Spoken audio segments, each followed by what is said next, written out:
சங்கீதம் 34:3. என்னோட கூட கர்த்தரை மகிமைப்படுத்துங்கள், நாம் ஒருமித்து அவர் நாமத்தை உயர்த்துவோமாக. அல்லேலூயா, அல்லேலூயா. இந்த வார்த்தையை கர்த்தர் இந்த வாரத்துக்கு என்று நமக்கு கொடுத்தார். என்னோட கூட கர்த்தரை மகிமைப்படுத்துங்கள், நாம் ஒருமித்து அவர் நாமத்தை உயர்த்துவோமாக. இந்த காலை வேளையில் நம்ம தியானிக்க போகிற தேவ செய்தி என்னன்னு கேட்டீங்கன்னா, ஒரு மனதின் அவசியம், ஒரு மனதின் தடைகள். ஒரு மனதின் அவசியம், ஒரு மனதின் தடைகள். முதலாவது நம்ம ஒரு மனதின் அவசியத்தை நம்ம பார்க்கும்போது, அதாவது சகோதரர்கள் ஒருமித்து வாசம் பண்ணுவதுதான் எத்தனை நன்மையும் எத்தனை இன்பமுமானது. அங்கேதான் என்ன செய்வேன்னு சொல்லியிருக்கார் ஆண்டவர், ஆசீர்வாதத்தின் ஜீவனையும் கட்டளையிடுவேன் என்று சொல்லியிருக்கிறார். அல்லேலூயா. ஆகவே நம்ம ஒருமித்து வாசம் பண்ணுவது அது தேவனுக்கு பிரியமானது. ஆமென். அடுத்ததாக சொல்லப்பட்டிருக்கிறது பிரசங்கி 4:9, ஒண்டியாய் இருந்து விழுகிறவனுக்கு ஐயோ. 2 பேர் ஒருமனப்பட்டிருந்தா, ஆமென், ஒருவன் விழுந்தா ஒருவன் என்ன செய்வான், தூக்கி விடுவான். ஆமென். 2 பேருடைய பிரயாசத்தினால அவர்களுக்கு என்ன உண்டு, நல்ல பலன் உண்டாகும். அல்லேலூயா. ஆகவே ஒரு மனம் எவ்வளவு அவசியம் என்கிறத நம்ம வேதத்திலிருந்து நம்ம பார்க்க வேண்டும். இப்ப பாருங்க, சில நேரத்தில் சொல்லுவோம், நான் மட்டும் கரெக்டா சர்ச்சுக்கு வந்துருவேன், ஆமே, ஆனா என் மனைவி சர்ச்சுக்கு வரமாட்டா, வீட்டுல இருப்பா. ஆனா அப்படி இல்லை. ஆமே, நாம பாருங்க, அப்படின்னா உங்களை ஆண்டவர் ரட்சித்தார, அடுத்து உங்க மனைவியை கொண்டு வரணும். ஏன்னா யோசுவா என்ன சொல்றாரு, நான் கர்த்தரை சேவிப்பேன், உன் விருப்பமா, நீ சர்ச்சுக்கு வாரியோ இல்லையா, உன் விருப்பமா, அப்படி சொல்லல, நானும் என் வீட்டாருமோ என்றார். எப்படி சொன்னாரு, நானும் என் குடும்பம் எங்க இருப்போம், ஏன் நீ வாரியா இல்லையா, பக்கத்துல வீட்டுக்காரங்க வராமட்டாங்க, சில நேரம் ஆண்டு விட்டு தெரியாதவங்க. ஆனா நம்ம சொல்லணும், நானும் என் வீட்டாரும் எங்க இருப்போம், கர்த்தரை சேவிப்போம். அல்லேலூயா. குடும்பத்துக்குள்ள ஒரு மனதை நம்ம பார்க்கிறோம். ஆமென். யோசுவா சொல்றாரு. அடுத்து ஏசாயா தீர்க்கதரிசி சொல்றாரு பாருங்க, ஏசாயா 8:18 அவர் சொல்றாரு, நானும் கர்த்தருக்கு கொடுத்த பிள்ளைகளும். அல்லேலூயா. அப்ப சர்ச்சுக்கு ஒரு ஆள் ஞாயிற்றுக்கிழமை வரல அப்படின்னா உங்களுக்கு எப்படி இருக்கோ தெரியல, எனக்கு கஷ்டமா இருக்கும். ஏன்னா ஆண்டவர் உங்களுக்காகவே ஸ்பெஷலா என்ன செய்யறாரு அப்படின்னா வார்த்தையை கொடுக்கிறார். எனக்கே ஆச்சரியமா இருக்கும். வசனத்தை அவ்வளவு அழகா கொடுப்பார். வசனத்தை உட்கார்ந்து நான் என்னைக்குமே கம்ப்யூட்டரை பார்த்து நெட்ல பார்த்து வசனத்தை எடுக்கிற பழக்கமே கிடையாது. சிலர் அப்படி எடுக்கிறாங்க, ஆனா நான் அப்படி செய்ய மாட்டேன். ஜெபம் பண்ணும்போது ஆண்டவர்கிட்ட, ஆண்டவரே என்ன சொல்லணும், ஆண்டவரே வசனத்தை நினைப்பூட்டுங்கன்னு சொல்லுவேன். ஏன்னா ஆவியானவர் சகல சத்தியத்தை நினைச்சுவார், நினைப்பூட்டுவார் இருக்கு. ஏற்கனவே படிச்சு வச்ச சத்தியத்தை என்ன செய்வார்னா நினைப்பூட்டி கொண்டு வருவார். அப்ப வசனத்தை சொன்ன உடனே நான் என்ன செய்வேன், நோட்ல எழுதி வைப்பேன். அப்ப இன்னைக்கு ஆண்டவர் சொல்ற காரியம் என்னன்னா, ஒருமித்து நம்ம ஆண்டவருடைய நாமத்தை உயர்த்தணும். ஒரு மனம் எவ்வளவு அவசியம் நம்ம பார்க்கிறோம். அதாவது குடும்பத்துக்குள்ள ஒரு மனம், இரண்டாவது சபைக்குள்ள ஒரு மனம். அல்லேலூயா. நானும் கர்த்தர் எனக்கு கொடுத்த பிள்ளைகளும். அப்படின்னா என்ன அர்த்தம், இப்ப எனக்கு ஒரு பிள்ளை தான், என்ன மாம்சத்தின்படி எனக்கு ஒரு பிள்ளை. ஆனா சபைக்கு வர்றவங்க எல்லாம் யாரு, பாஸ்டருக்கு ஒரு பிள்ளையா நினைச்சிடுறோம், வர்றோம். ஒருவேளை நீங்க நினைக்கலாம், எம்மா உங்களுக்கு 75 வயசு நினைக்கிறேன்னு, என்னம்மா என்னைய பிள்ளைன்னு சொல்றீங்களே, ஆனா உங்களுக்கு ஒரு தகப்பன் ஸ்தானத்துல என்ன செஞ்சிருக்காரு. நான் தகுதி கிடையாது, ஆனா எங்களை தகுதிப்படுத்துகிறவர் யாரு, ஏன்னா அழைப்பு யாரால உண்டாயிருக்குது, எங்களுக்கு திறமை இருக்குதோ இல்லைங்க, ஆனா அழைப்பு இருக்குது, அது மட்டும் உறுதி. அல்லேலூயா. ஏன்னா எங்க அம்மா பாத்தீங்கன்னா 17 வயசுல கல்யாணம் முடிஞ்சிட்டு, 17 வயசுல கல்யாணம், 18 வயசு ஆரம்பிக்கும் போது கல்யாணம் ஆயிட்டு 18 வயசு முடிகிற போதே நான் பிறந்துட்டேன் எங்க அம்மாக்கு. ஆனா அந்த ஊர்ல இருக்கிற தாய்மார்கள் பாட்டிமார்கள் எல்லாரும் போனா எங்க அம்மா பார்த்து என்ன சொல்லுவாங்க, எம்மா எம்மா அப்படிதான் என்ன செய்வாங்க, கூப்பிடுவாங்க. அப்ப என்ன அர்த்தம், அதுதான் ஒரு அழைப்பு. அது ஆரோனை போல அழைக்கப்பட்டான்னு சொல்லி இருக்கு பாத்தீங்களா. அந்த அழைப்பு அவங்க மேல இருக்கிறதுனால ஆண்டவர் அந்த ஸ்தானத்துல என்ன செஞ்சிருக்காரு, வச்சிருக்காரு. அல்லேலூயா. ஆனா ஒரு விதத்துல பார்த்தா நீங்க எனக்கு தாயா காணப்படுவீங்க, இன்னொரு விதத்துல பார்க்கும்போது நான் சொல்லுவேன், நானும் கர்த்தர் எனக்கு கொடுத்த பிள்ளைகளும் எப்படி இருப்போம், இந்த இந்தியாவில, இந்த கோமஸ்புரத்துல, இந்த தமிழ்நாட்டில் ஒரு அற்புதங்களாக அடையாளங்களாக இருப்போம். அல்லேலூயா. இந்த தொழுவத்தில் இல்லாத அநேக ஆடுகள் உண்டு, அவைகளையும் கொண்டு வர வேண்டும் சொல்றாரு. அவங்களையும் ஆண்டவர் சீக்கிரத்தில் கொண்டு வருவார். ஆனா அதே நேரத்தில் ஏற்கனவே இருக்கிற ஆடுகள், ஏற்கனவே இருக்கிற நாம அவருடைய பிள்ளைகள், நாம் அவருடைய மேய்ச்சலின் ஜனங்களும் அவருடைய ஆடுகளும் என்று சொல்லப்பட்டிருக்கிறது. ஆமென். அல்லேலூயா. நாம அவர் மேய்ச்சலின் ஜனங்களும் ஆடுகளுமா இருக்கிறோம். அப்ப அவருடைய பிள்ளைகளா இருக்கிற நாம என்ன செய்யணும்னா ஒருமனப்பட வேண்டும். ஒருமனப்படுவது ரொம்ப அவசியமா இருக்கிறது. ஏன்னா நான் சொன்னது போல ஒருமனப்பட்டாதான் அங்கே கர்த்தர் ஆசீர்வாதத்தை தருவார், கட்டளை இடுவார். அல்லேலூயா. 2 பேர் ஒருமித்திருந்தால் ஒழிய அவங்க நடந்து போக முடியுமான்னு சொல்லி ஆமோஸ் தீர்க்கதரிசி நினைக்கிறாங்க, சொல்லப்பட்டிருக்கிறது. ஒரு 2 பேர் நடந்து போகணும்னா கூட என்ன வேணுமா? ஒரு மனம் வேணுமா? 2 பேர் சேர்ந்து நடந்து போகணும்னா கூட என்ன வேணுமா? ஒரு மனம் வேணுமா? அதாவது மனுஷனுக்கு இருதயத்துக்கு இருதயம் நிச்சயம் ஒத்திருக்கும். இப்ப பாருங்க, யோனத்தான் தாவீதை எடுத்து பாருங்க, அவங்களுக்குள்ள அந்த அளவுக்கு ஒரு மனம் காணப்பட்டுச்சு. யோனத்தானும் தாவீதும் எந்த அளவுக்கு இசைந்திருந்தாங்க அப்படின்னு கேட்டீங்கன்னா, தாவீது யோனத்தான தன் உயிரை போல நினைச்சுதானா? உயிரை போல நேசித்தானா? மனைவியை கூட அப்படி நேசிச்சான்னு சொல்லப்படல, யோனத்தான என்ன செஞ்சானா? ஏன்னா அவங்க 2 பேருக்குள்ளேயும் அப்படி என்ன செஞ்சுட்டு இருதயம் ஒரு மனம் ஆயிட்டு. அதான் வசனம் சொல்லுது, மனுஷனுடைய இருதயத்துக்கு இருதயம் நிச்சயம் ஒத்திருக்கும் என்று சொல்லப்பட்டிருக்குது. ஒருமனப்படாதபடிக்கு நம்ம இருந்துட்டோம் அப்படின்னா நம்ம நிறைய ஆசீர்வாதத்தை நம்ம இழந்துருவோம். ஆனா அங்கேயே கர்த்தர் ஆசீர்வாதத்தின் ஜீவனை செய்கிறார், கட்டளையிடுகிறார். ஆமென், அல்லேலூயா. 2வது நம்ம பார்த்தோம், ஒருமனப்பட்டிருந்தாதான் நல்ல பலன் நிச்சயம் உண்டாகும். என்ன ஒருவன் எத்தனை பேர் சொல்றார் ஆண்டவர்? 1000. 2 பேர் சேர்ந்தா 10,000 பேர். என்ன 16 இருக்கா? 10,000 பேரை துரத்துவாங்களாம். எந்த அளவுக்கு பவர் கூடுதுன்னு பாருங்க பைபிள்ல. அதே மாதிரிதான் ஒரு ஒரு ஒரு சென்டர்ல ஏதோ ஒரு படிக்கிறதுக்கு போயிருந்தப்ப சொன்னாங்க, ஒரு குதிரை மட்டும், குதிரை பவர் பார்த்தீங்கன்னா குறிப்பிட்ட லெவல் இழுக்குமா. ஆனா 2 குதிரை சேர்ந்து ஒரு லோடை இழுத்துச்சு அப்படின்னா அங்க சொல்லப்படுற அளவு பாத்தீங்க அப்படின்னா 10 மடங்கு கூடுது. வண்டியில வைக்கிற ஜாமான் லோடு இருக்கு பாத்தீங்களா, ஒரு குதிரை மட்டும் இழுக்கிறதா ஒரு குறிப்பிட்ட லோடு இருக்குது. ஆனா 2 குதிரை அந்த வண்டியில போட்டுட்டாங்கன்னா வைக்கிற லோடு 2 மடங்கா வைக்க மாட்டாங்களாம், 10 லோடா என்ன செய்வாங்களாம். ஏன்னா 2 பேர் சேர்ந்தா என்ன உண்டாகும்? நல்ல. அல்லேலூயா. ஆகவேதான் ஒரு மனம் அவ்வளவு அவசியமாய் காணப்படுகிறது. இப்ப தாவீது இந்த இடத்துல சொல்றாரு, என்னோட கூட ஒருமனப்படுங்க, என்னோட கூட ஒருமனப்படுங்க, நாம எல்லாரும் சேர்ந்து அவர் நாமத்தை என்ன செய்வோமாக உயர்த்துவோமாக. அல்லேலூயா. நம்ம ஒரு சேனையா எழும்பணுங்கிறது தான் தேவனுடைய திட்டமா இருக்கிறது. ஆகவே நம்ம ஒருமனப்பட்டா அது தேவன் என்ன செய்வார்? செய்து முடிக்க வல்லவராயிருக்கிறார். அல்லேலூயா. அப்ப ஒரு மனதிற்கான தடைகளை நம்ம முதல்ல என்ன செய்யணும்? கண்டறிஞ்சு தடைகள் நம்ம வாழ்க்கையில என்னென்ன தடைகள் அப்படின்னு வேதத்திலிருந்து பார்த்து ஒரு மனதிற்கான தடைகளை நம்ம விட்டு அகற்றிட்டோம் அப்படின்னா ஜெயமோ கர்த்தரால் வரும். அல்லேலூயா. ஏன்னா ஒரு மனதுக்கான தடைகள் இல்லாம நம்ம, அதாவது ஒரு பாஸ்டர் திருமணத்துல செய்தி கொடுக்கும்போது சொன்னார்,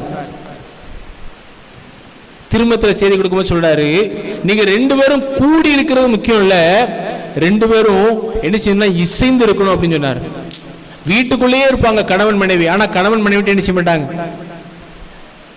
கூடி இருக்கிறதுக்காக ஆண்டவர் நம்மளை படைக்கல, 2 பேரும் ஒரே என்ன செய்வாங்க? சரியா இருப்பாங்க, இசைந்து இருப்பார்கள் சொல்றாரு. அப்ப என்னன்னா, நானும் இதைத்தான் நினைச்சேன் அப்படின்னு சொல்லுவாங்க. பாத்திருக்கீங்களா? அந்த அனுபவம் யாருக்காவது இருக்குதா? இப்ப நான் இதைத்தான் நினைச்சேன். நான் அன்னைக்கு பீகார்ல இருக்கும்போது எனக்கு ரொம்ப ஆச்சரியமா இருந்துச்சு. என்ன தெரியுமா? அன்னைக்கு பீகார்ல காலையில இவங்களுக்கு 10 மணிக்கு ஆராதனை, நான் காலையில ஜோம் பண்ணிட்டு 7 மணி 8 மணில இருந்து ஒரு ஜோம் பண்ணிட்டே இருக்கேன். ஏன்னா அங்க 10 மணி தானே ஆராதனை. நான் செய்திக்காக ஜோம் பண்ணிட்டு செய்தியும் கிடைச்சிட்டு அப்புறம் இங்க நடக்கிற ஆராதனை இன்னைக்கு எப்படி இருக்கு தெரியுதுல, நல்லா இருக்கணும் ஆசமா இருக்குன்னு ஜோம் பண்ணிட்டே இருக்கிறேன். எனக்கு இந்த பாட்டு தான் அன்னைக்கு காலையில ஞாபகம் வருது, பரலோகமே உம்மை துதிப்பதால். அந்த பாட்டு எனக்கு திருப்பி திருப்பி வருது. நான் தனியா பாட்டு பாடி அந்த பாட்டை ஜோம் பண்ணிட்டு இருக்கேன், கதவை பூட்டிட்டு தனி ரூம்ல இருக்கேன். அன்னைக்கு மத்தியானம் போன் பண்ணிட்டு தெபோராட்ட நீ என்ன பாட்டுலாம் பாடுன அப்படின்னு நான் கேட்கிறேன். பாட்டு என்ன சொன்னா தெரியுமா? பரலோகமே உம்மை.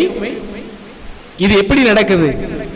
ஏன்னா நம்மளும் ஒருவருக்கு ஒருவர் இசைந்து இருக்கும் போது ஆவியானவர் அங்க என்ன செய்யறாரு? நல்லா கிரியை செய்கிறார். அல்லேலூயா. அவர் தூரத்துக்கு சமீபத்துக்கு மாத்திரம் தேவன் அல்ல. எலிசா சொல்லுவாரு கேயாசிய பார்த்து, இல்ல நீ அவன்கிட்ட போய் அந்த இப்ப மாற்று வஸ்திரத்தெல்லாம் வாங்கிட்டு வரும்போது என் இருதயம் அவன்கிட்ட இல்லையா நல்லாதானே இருந்த, அதுக்குள்ள இந்த புத்தி அவன் மாறுச்சு அப்படின்னு சொல்லி என்ன செய்யறாரு? கேட்கிறாரு. அப்படித்தானே? பண ஆசைங்கிறது மனுஷன் நிச்சயம் அழித்து விடும். இவனுக்குள்ள பண ஆசை வந்தவுடன் என்ன செய்யறான்? இந்த எலிசா கூட சேர்ந்தா நம்ம வாழ்க்கை என்ன செய்யாது. அவன் நாகமான் கொண்டு அவ்வளவு கொடுக்கறான், வேண்டான்னு சொல்லிட்டாரு. இப்ப கேஎஸ் என்ன செய்யறான்? இவர் கூட சேர்ந்திருந்தா நம்ம என்னைக்கு வண்டி வாங்க முடியும்? இவர் கூடயே ஊழியத்துக்கு போனா என்னைக்கு நம்ம கார் வாங்க முடியும்? இவர் கூடயே ஊழியத்துக்கு போனா நமக்கு என்னைக்கு வீடு கிடைக்கும்? என்ன வந்தோடனே கேட்கிறாரு, ஒளிவ தோப்புகளையும் திராட்சை தோட்டங்களையும் வாங்குறதுக்கு இது காலமான்னு கேட்கிறாரு. அப்படித்தானே? ஆகவே பாருங்க, ஒருமனப்பட்டிருந்தவன பிசாசு என்ன செஞ்சுட்டான்? கெடுத்துட்டான் ஒரு நிமிஷத்துல. ஆனா அவன் சொல்ற காரியம் என்னன்னா, நீ அங்க போகும்போது என் இருதயம் உன்கிட்ட பேசலையான்னு கேட்கிறாரு. யார்கிட்ட? எலிசா கேட்கிறாரு, நீ போய் நாகமான்ட்ட கேட்டல்ல, போய் சொல்லி இந்த எங்க வீட்டுக்கு 2 பேர் வந்துட்டாங்க, இப்பதான் எலிசா சொன்னாரு, உடனே ஒரு 2 மாத்திரை வருஷத்தை தாங்க அப்படின்னு சொல்லி கேட்டு வாங்குறான். வாங்குற நேரத்துல பேசி இருக்குது. ஆனா அதையும் மீறி, அதான் சொல்றேன், ஒரு மனம்ங்கிறது சாதாரணமான காரியம் இல்லை, அதுக்கு அவ்வளவு பலன் உண்டு. அல்லேலூயா. நம்ம ஒருமனப்படணும். முதலாவது ஒருமனம் எங்க தேவை தெரியுமா? குடும்பத்துல. 2வது ஒருமனம் சபையில. இது வந்துட்டு அப்படின்னா தேசத்துக்கும் ஆசீர்வாதம் நிச்சயம் உண்டாயிரும். அல்லேலூயா. ஆகவே ஒருமனதற்கான தடைகளை நம்ம வேதத்துல இருந்து பார்த்து, இந்த தடைகளை நம்ம எப்படியாவது நம்ம வாழ்க்கையில இருந்து அகற்றுவதற்கு நம்ம முயற்சி செய்வோம். முதலாவது ஒருமனதுக்கான தடை என்னன்னு சொல்லி பார்த்தீங்க அப்படின்னு கேட்டீங்கன்னா, முதலாவது நீங்க கொரிந்து சபையை எடுத்து பாருங்க. அவங்ககிட்ட காணப்பட்ட 2 காரியங்கள் அதுதான் ஒரு மனதுக்கு தடையா இருந்துச்சு. 1 கொரிந்தியர் 3:3-4, பொறாமையும் வாக்குவாதம் பேதங்களும் உங்களுக்குள் இருக்கிறபடினால் நீங்கள் மாம்சத்துக்குரியவர்களாய் இருந்து மனுஷ மார்க்கமாய் நடக்கிறீர்கள் அல்லவா. 4வது வசனம், ஒருவன் நான் பவுலை சேர்ந்தவன் என்றும் வேறொருவன் அப்பொலோவை சேர்ந்தவன் என்றும் சொல்லுகிறபடினால் நீங்கள் எப்படிப்பட்டவர்களா இருக்கிறீங்க? மாம்சத்துக்குரியவர்களாய் இருக்கிறீர்கள் அல்லவா. அப்ப கொரிந்து சபைக்குள்ள இந்த பிரிவினையை பவுல் பார்க்கிறார். என்னன்னா, பவுல் சபை என்ன செய்யறாரு? ஆரம்பிச்சுட்டு என்ன செய்யறாரு அப்படின்னா, அப்போலோட்ட ஒப்படைக்கிறாரு. அவனுக்கு அப்போலோவுக்கு பைபிள் சொல்லப்பட்டிருக்குது, அவன் வேதத்தில் வல்லவனாய் இருந்தான்னு சொல்லப்பட்டிருக்கு. அதனால பவுலுக்கும் வேதம் தெரியும், அப்போலோவுக்கும் நல்லா வேதம் தெரியும். ஆனா இப்ப 2 குரூப்பா சபைக்குள்ள பிரிஞ்சுட்டு சொல்றாங்க, நான் பவுலுக்கு தான் என்ன செய்வேன்? சப்போர்ட் பண்ணுவேன். இன்னொரு டீம் சொல்றாங்க, நான் யாருக்கு சப்போர்ட் பண்ணுவேன்? அப்போலோவுக்கு. நல்லா யோசித்து பாருங்க. ஒரு ஊழியங்கிறது தேவனால் கொடுக்கப்படுகிறது. அதனாலதான் திருப்பி கீழே வரும்போது சொல்றாரு, பவுல் யார்? 5வது வசனம், பவுல் யார், அப்போலோ யார்? கர்த்தர் அவனவனுக்கு அருள் அளித்தபடியே நீங்கள் விசுவாசிக்க ஏதுவா இருந்த ஊழியக்காரர் தானே, ஒரு கருவிதான். இப்ப நல்லா பாருங்க, உங்களுக்கு தண்ணி வேணும். இப்ப தம்பி, உனக்கு ரொம்ப தண்ணி தாக எடுக்குமா? உனக்கு ரொம்ப தண்ணி தாக எடுக்கு, சரியா? நீ என்ன செய்யற? ஜக்ல போய் எடுத்து என்ன செய்யற? குடிக்கிறத கிளாஸ்ல எடுத்து குடிக்கிற. குடிச்சிட்டு என்ன செய்யற? டம்ளரை கீழே வச்சிடுற. அது மாதிரி எங்களை ஆண்டவர் என்ன செய்வா தெரியுமா? உங்களுக்கு இன்னைக்கு ஒரு வார்த்தை தேவை, எங்களை எடுப்பாரு, உள்ள தண்ணியை ஊத்துவாரு, எல்லாத்துக்கும் கொடுப்பாரு, திருப்பி வைப்பாரு. பயன்படுத்துறது யாருக்கு? நாங்க ஒரு கிளாஸ் மாதிரி தான். உள்ள ஆவியானவர் என்ன செய்றாரு? அப்ப பவுல் சொல்றாரு, நாங்க ஊழியக்காரர் தான், எங்களை பயன்படுத்துறாரு ஆண்டவர். ஆனா நீங்க எங்களுக்காக என்ன செய்யாதீங்க. மோசேயும் யோசுவா பார்த்து சொல்வார், ஞாபகம் இருக்கா? அந்த 70 பேர் மேல ஆவியானவர் இறங்கின உடனே 2 பேர் மட்டும் பாளையத்துல இருப்பாங்க. அவங்க மேலேயும் ஆவியானவர் இறங்கிடுவாரு. எல்லாரையும் கூடாரத்தை நிக்க சொல்லுவாரு. எல்லார் மேலேயும் அபிஷேகத்தை ஆண்டவர் ஊற்றும் போது 2 பேர் மட்டும் என்ன செஞ்சிருவாங்க? வராம பாளையத்துல இருந்துருவாங்க. அவங்க மேலேயும் ஆவியானவர் இறங்கின உடனே யோசுவா நேரா என்ன செய்வார்? மோசேட்ட. அவங்க மேல எப்படி ஆவியானவர் இறங்கலாம்? அவங்க சர்ச்சுக்குள்ளே என்ன செய்யல, இன்னும் வரல. அதாவது ஆசரிப்பு கூடாரம், பழைய ஏற்பாடுல கூடாரம் தான் போட்டிருப்பாங்க, உள்ளே வரல. அவங்களுக்கும் அபிஷேகம் கிடைச்சிட்டு உடனே மோசே சொல்றாரு, நீ எனக்காக வைராக்கியம் காட்டுறியா? ஆண்டவர் எல்லாருக்கும் அந்த தீர்க்கதரிசன அபிஷேகத்தை கொடுத்தா நல்லா இருக்கும்னு சொன்னார். அல்லேலூயா. அதனால என்னைக்குமே ஒரு மனுஷன் பின்னாடி நீங்க போயிடாதீங்க. மனுஷன் பின்னாடி போய் அதனாலதான் நிறைய வாக்குவாதம் வருது. என்ன? நமக்கு எஜமானன் ஆண்டவர் ஒருவர் தான். அல்லேலூயா. பரலோகத்தின் தேவன் தான் நமக்கு எஜமானனா இருக்கிறார். இந்த இடத்துல ஏன் முதலாவது ஒரு மனதுக்கு தடைன்னு கேட்டீங்கன்னா, வாக்குவாதம். ஒரு டீம் சொல்லுது, நான் யார் கூட இருப்பேன்? இப்ப கூட உலகத்துல இருக்குல்ல, நாங்கெல்லாம் யாரு?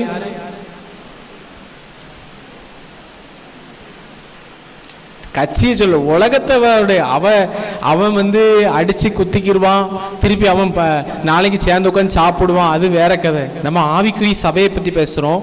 சபைகள்ல என்ன செய்யறாங்க? நாங்க இந்த சபை, நாங்க அதனால அந்த விசுவாசிட்டு என்ன செய்ய மாட்டோம், இப்படிலாம் காணப்படுது. இதெல்லாம் மாறணும். இந்த வாக்குவாதங்கள் முதலாவது, அதுதான் தடை. 2வது தடை என்ன தெரியுமா? அந்த 3வது வசனத்துல பாருங்க, பொறாமை, வாக்குவாதம். 2வது ஒரு மனதுக்கு தடை என்ன தெரியுமா? பொறாமை. நல்லா யோசித்து பாருங்க. ஏன் ஈசாக்கு மேல பொறாமப்பட்டாங்க? ஏன் ஈசாக்கு மேல பொறாமப்பட்டாங்க? கர்த்தர் அவனை ஆசீர்வதித்ததுனால. அதே மாதிரி ஏன் ஆபேல் மேல காயின் பொறாமப்பட்டான்? கர்த்தர் அவனை என்ன செஞ்சிட்டாரு? அங்கீகரிச்சிட்டாரு. அப்ப குடும்பத்துக்குள்ளேயே ஒரு மனம் கெடுறதுக்கு காரணம் என்ன தெரியுமா? தம்பியை விட அண்ணன் நல்லா என்ன செய்வான்? திறமையா இருப்பான். தம்பியை விட அண்ணன் நல்லா படிப்பான்.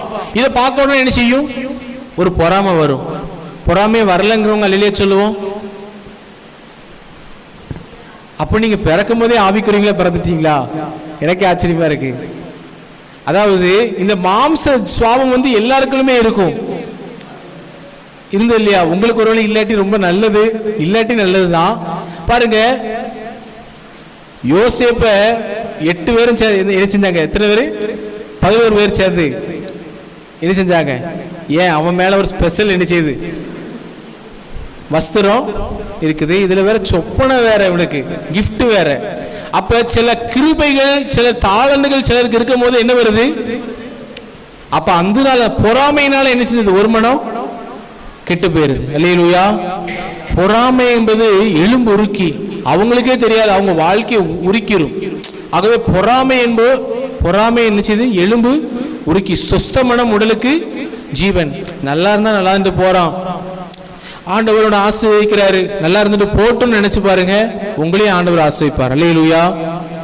சிலர் நினைச்சுவாங்க.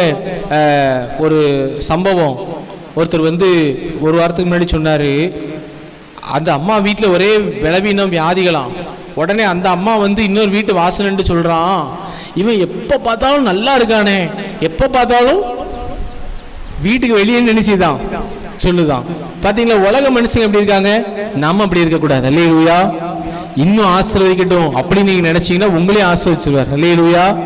அப்ப 2வது ஒரு மனதுக்கு தடை தெரியுமா? பொறாமை. நல்லா சேர்ந்து இருப்போம், அவளுக்கு ஒரு நல்ல ஒரு வாட்ச் வாங்கி கொடுத்த உடனே, தம்பிக்கு ஒரு நல்ல வாட்ச் வாங்கி கொடுத்த உடனே, தம்பிக்கு நல்ல ஒரு பைக் கிடைச்ச உடனே அண்ணனுக்கு என்ன செய்யும்? அப்ப அங்க ஒரு மனம் என்ன செய்யுது? அவ்வளவு நாள் சேர்ந்து என்ன போமா வாங்கினே போவோம் அப்படிலாம் பேசியிருப்பாங்க. ஆனா அன்னைக்கு என்ன செய்யும்? 2வது தடை என்னது? தடை வாக்குவாதம். என்ன? பவுல் கேபா, பவுல் அப்போலோன்னு சொல்லி சபைக்குள்ள பிரிவினை. 2வது பொறாமை. பொறாமைக்கு இடம் கொடுத்தீங்க அப்படின்னா நம்ம வாழ்க்கை கெட்டு போயிடும். பொறாமைக்கு இடம் கொடுத்தோம்னா ஒரு மனம் அங்க இருக்கவே இருக்காது. ஆகவே நீங்க என்ன நினைக்கணும் அப்படின்னா, ஒருத்தர் முன்னேறிட்டு வராங்க அப்படின்னா பரவாயில்ல, இந்த பிள்ளை நல்லா வளர்ந்துட்டு வருது, சந்தோஷப்படணும். அல்லேலூயா. ஆதியாகமம் 13:8 ஆபிரகாம் சொல்றாரு, நாம் சகோதரர், நமக்கு என்ன செய்ய வேண்டாம்? வாக்குவாதம் வேண்டாம். பவுல் ஒரு இடத்துல சொல்றாரு, ஒருவன் வாக்குவாதம் செய்ய மனதா இருந்தால் எங்களுக்கு அப்படிப்பட்ட வழக்கம் இல்லைங்கிறத என்ன செய்து கொள்ள கடவன்? தெரிந்து கொள்ள கடவன். ஆகவே நம்ம வாக்குவாதம் செய்யாதவர்களாக இயேசு கிறிஸ்துவ குறித்து சொல்லிக்குது, அவர் வாக்குவாதம் செய்யவும் மாட்டார், வீதியிலே கூக்குரலிடவும் செய்யல. மறு உத்தரவு சொல்லியிருக்கிறார், ஆனா எந்த இடத்துலையுமே வாக்குவாதம் செய்யல. ஆகவே ஒரு மனதை காத்துக்கொள்ள முதல்ல வாக்குவாதம் செய்யக்கூடாது. 2வது பொறாமையை நம்ம விட்டு விடணும். 3வது ஒரு மனதை நம்ம காத்துக்கொள்றதுக்கு நமக்கு என்ன வேணும் கேட்டீங்கன்னா, எபேசியர் 4:2-3 வாசிப்போம்.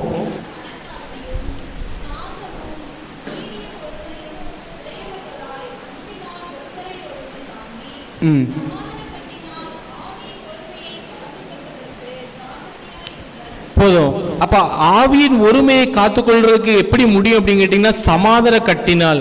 அப்ப அதுக்கு முன்னாடி சமாதான கட்டினால் நம்ம எப்படி காத்துக்கொள்ள முடியும்? வசனம் சொல்லுதுன்னா, மனத்தாழ்மையும் சாந்தமும் நீடிய பொறுமையுடையவர்கள அன்பினால் ஒருவரை ஒருவர் என்ன செய்யுங்க? தாங்கி. அன்பினால ஒருவரை ஒருவர் தாங்கி அவங்க குறைகளை நம்ம மன்னிச்சு நம்ம தாழ்மையா இருந்தோம்னா நம்ம சமாதானமா என்ன செய்ய முடியும்? போக முடியும். அல்லேலூயா. ஒருவரை ஒருவர் என்ன செய்யணும்? தாங்கணும். சிலர் போய் தாங்கினாலும் என்ன செய்ய மாட்டாங்க? தாங்கினாலும் என்ன செய்ய மாட்டாங்க? வரமாட்டாங்க. அப்போ அதை நம்ம என்ன செய்ய முடியாது? அதுக்கு மேலே நம்ம நினைச்ச முடியாது, போக முடியாது. உன் சகோதரன் தப்பு செஞ்சா என்ன செய்யி?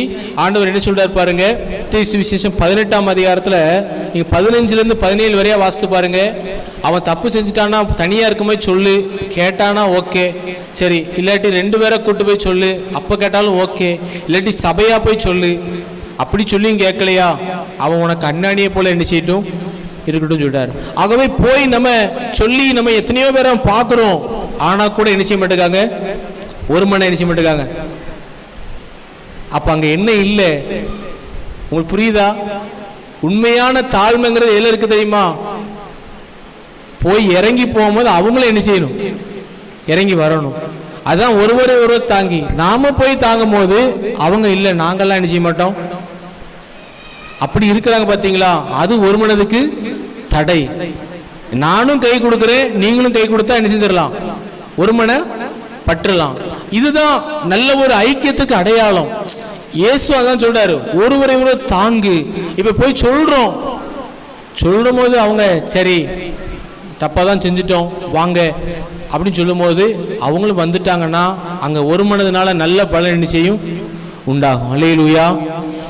ஆனா பிரிந்து போகிறவன் தன் இச்சையின்படி செய்ய பார்க்கிறான்னு சொன்ன வசனத்தின்படி நிறைய பேர் என்ன செய்யறாங்கன்னா அவங்களுக்குள்ள சில இது வச்சிருக்கிறாங்க. அதனால என்ன செஞ்சிடறாங்க அப்படின்னு கேட்டீங்கன்னா, நம்ம என்ன செய்வோம், அவங்க சொன்னாலும் பரவாயில்ல, நம்ம வழியே என்ன செய்வோம்.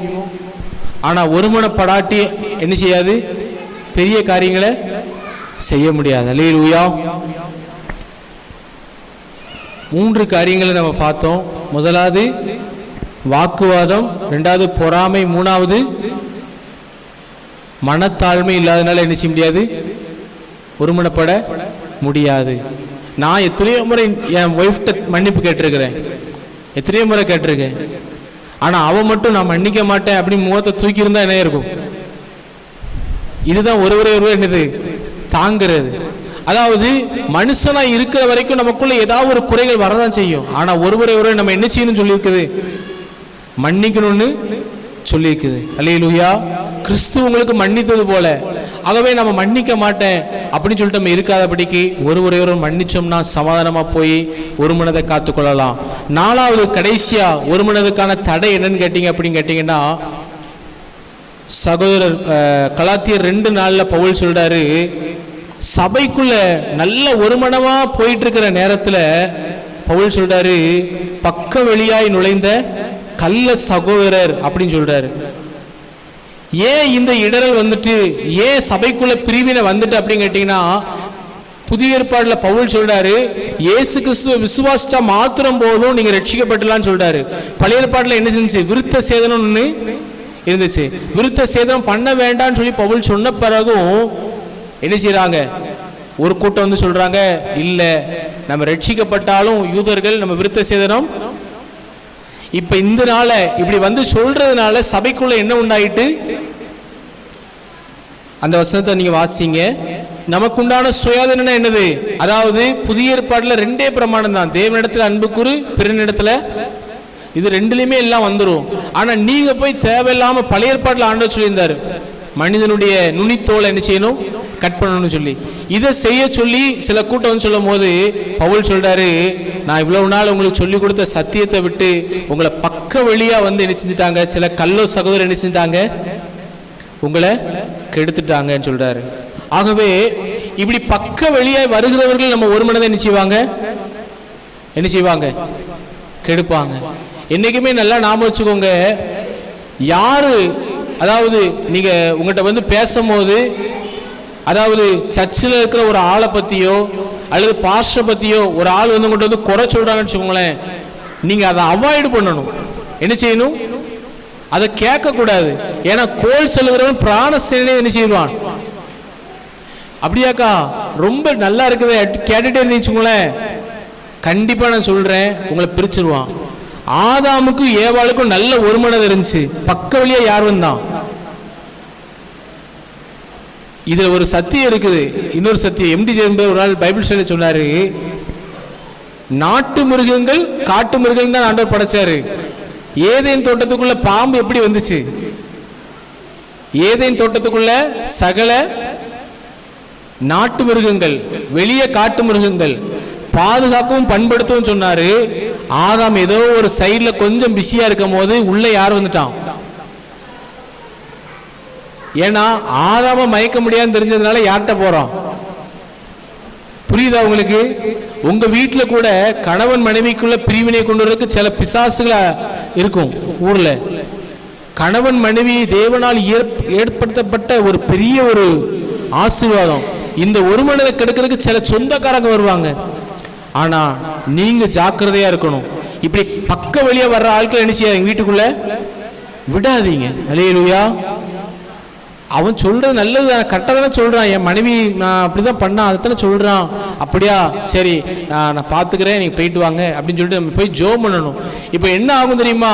பக்க வழியா வந்தவன் என்ன செய்வான் அப்படின்னா, நல்லா ஓடிட்டு இருந்த விசுவாசியை என்ன செஞ்சுட்டான், மாம்சத்துல போய் முடிக்க வச்சுட்டான். அதான் பவுல் சொல்றாரு, ஆவியிலே ஆரம்பம் பண்ணின நீங்கள் இப்ப மாம்சத்துல என்ன செய்றீங்க?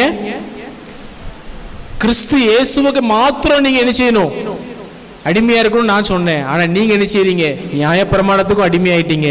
அது சொல்றாரு, மாம்சத்துல முடிக்கிறீங்க. ஆகவே உங்களை அறியாமே என்ன செஞ்சுருவீங்க அப்படின்னா சிக்கிருவீங்க. பைபிள் நாலேஜ் இல்லை அப்படின்னா இன்னும் கொஞ்சம் ஆபத்து. உங்களை கள்ள உபதேசத்துல கொண்டு போய் என்ன செஞ்சிருவாங்க, சிக்க வச்சிருவாங்க. பைபிளை பத்தி தான் பேசுவாங்க, ஆனா அது தேவனுடைய சத்தியமா என்ன செய்யாது இருக்காது. அதுதான் கள்ள சகோதரன் சொல்றாரு. எல்லாருமே பைபிள் எடுத்துறவங்களா நல்ல சகோதரன் நீங்க என்ன செஞ்சக்கூடாது, நம்பிர கூடாது. உண்மையான விசுவாசியை கர்த்தர் காட்டி கொடுப்பாரு. ஏமாத்திரவன் கொஞ்சம் நாள் கழிச்சு தான் என்ன செய்வான், கண்டுபிடிக்கப்படுவான். ஆண்டவருக்கு எல்லான பத்தியும் தெரியும். யூதாஸ் காட்டி கொடுப்பான்னு ஆதி முதல் தெரியும், ஆனா ஒரு நாளும் காட்டி கொடுக்கவே இல்லை. ஏன்னா நேரம் வரும்போது எல்லாம் புரிஞ்சுக்குருவான். நம்ம யாரையும் என்ன செய்ய வேண்டாம், வெயிட் பண்ணாரு. கடைசி எல்லாரும் அன்னைக்கு பார்த்துட்டான் கெத்சமனே தோட்டத்துல வச்சு. இல்ல நீதானா? எல்லா சீசனுக்கும் எப்படி இருந்துச்சு, வேதனையா இருந்திருக்கும். அப்ப யோசித்து பாருங்க, கள்ள சகோதரன் சொல்லப்பட்டிருக்குது. உங்க வாழ்க்கையில இப்படி உள்ள வருகிற சில ஆட்கள் என்ன செய்வாங்க, உங்களை ஒரு மனதை குடும்பத்துக்குள்ளேயோ சபைக்குள்ளேயோ என்ன செய்வாங்க, கெடுத்துருவாங்க. ஆகவே 4 காரியங்கள் தடை. முதலாவது இந்த 3 காரியங்கள், வாக்குவாதம், பொறாமை, மனத்தாழ்மை இல்லாத காரியம். இந்த 3 எங்க இருக்கு தெரியுமா? இந்த 3 நமக்குள்ளதான் செய்யுது. இதுக்கு என்ன செய்யும் தெரியுமா? நான் கிறிஸ்துவுடனே கூட சிலுவையில் அறையப்பட்டேன். நல்லா நம்மளை ஜீவ பலியை ஒப்பு கொடுத்தோம்னா யார் மேலேயும் பொறாம வராது, யார் மேலேயும் வாக்குவாதம் என்ன செய்யாது, வராது. நம்ம இடத்துல தான் நீதி இருக்கிற மாதிரியும் அவங்ககிட்ட ஃபுல்லா அநீதி இருக்கிற மாதிரியும் வாக்குவாதம் என்ன செய்ய மாட்டோம், பண்ண மாட்டோம். 3வது மனத்தாழ்மையினால ஒண்ணுமே இல்லாட்டியும் நம்ம மன்னிப்பு கேட்போம். போய் மனைவி இடத்துல பிற இடத்துல அன்பா இருப்போம். இந்த 3மே நமக்குள்ள இருக்குது, மாம்சத்துல இருக்குது. இதை நீங்க தான் என்ன செய்யணும். பவுல் சொன்ன மாதிரி சிலுவையில் அறைய என்ன செய்யறேன், ஒப்பு கொடுக்கிற. இனி நான் அல்ல கிறிஸ்துவே நிலை. அல்லேலூயா. ஒப்பு கொடுப்பீங்களா? மனத்தாழ்மைக்கு இதுக்கெல்லாம் நம்ம தான் அர்ப்பணிக்கணும். ஆனா அந்த ஒரே ஒரு காரியம் இருக்கு பாத்தீங்களா, கள்ள சகோதரர், பக்க வழியை நுழையிறவன். அதுக்கு தான் நம்ம என்ன செய்யணும் தெரியுமா, ஆவில நிறைஞ்சு என்ன செய்யணும், ஜெபம் பண்ணணும். அல்லேலூயா. நம்ம குடும்பத்துக்குள்ள யாராவது ஒரு ஆள், தேவையில்லாத ஆள் வந்து சபைக்குள்ள வந்து குழப்பத்தை உண்டு பண்ணதுக்கு சாத்தான் அந்த அளவுக்கு என்ன செய்வான், இன்ட்ரெஸ்டா இருப்பான். ஏன்னா ஒரு மனம் இல்லாட்டி என்ன கிடைக்காதுன்னு சொன்னேன், ஆசீர்வாதமும் கிடைக்காது. 2வது என்ன கிடைக்காது, நல்ல பலன் கிடைக்காம போயிரும், நான் சொன்ன மாதிரி. ஆகவே இந்த ஒரு மனதை கெடுக்கிறதுக்கு ஆட்களை அனுப்பி விடுவான். ஆனா நீங்க எப்படி ஜெபம் அப்படின்னு கேட்டீங்கன்னா, சங்கீதம் 144 கடைசி வசனத்தை வாசிங்க.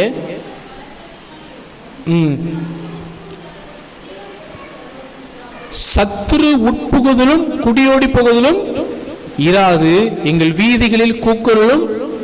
அல்லேலூயா. இதுக்கு நாம ஊக்கமா ஜெபம் பண்ணணும்.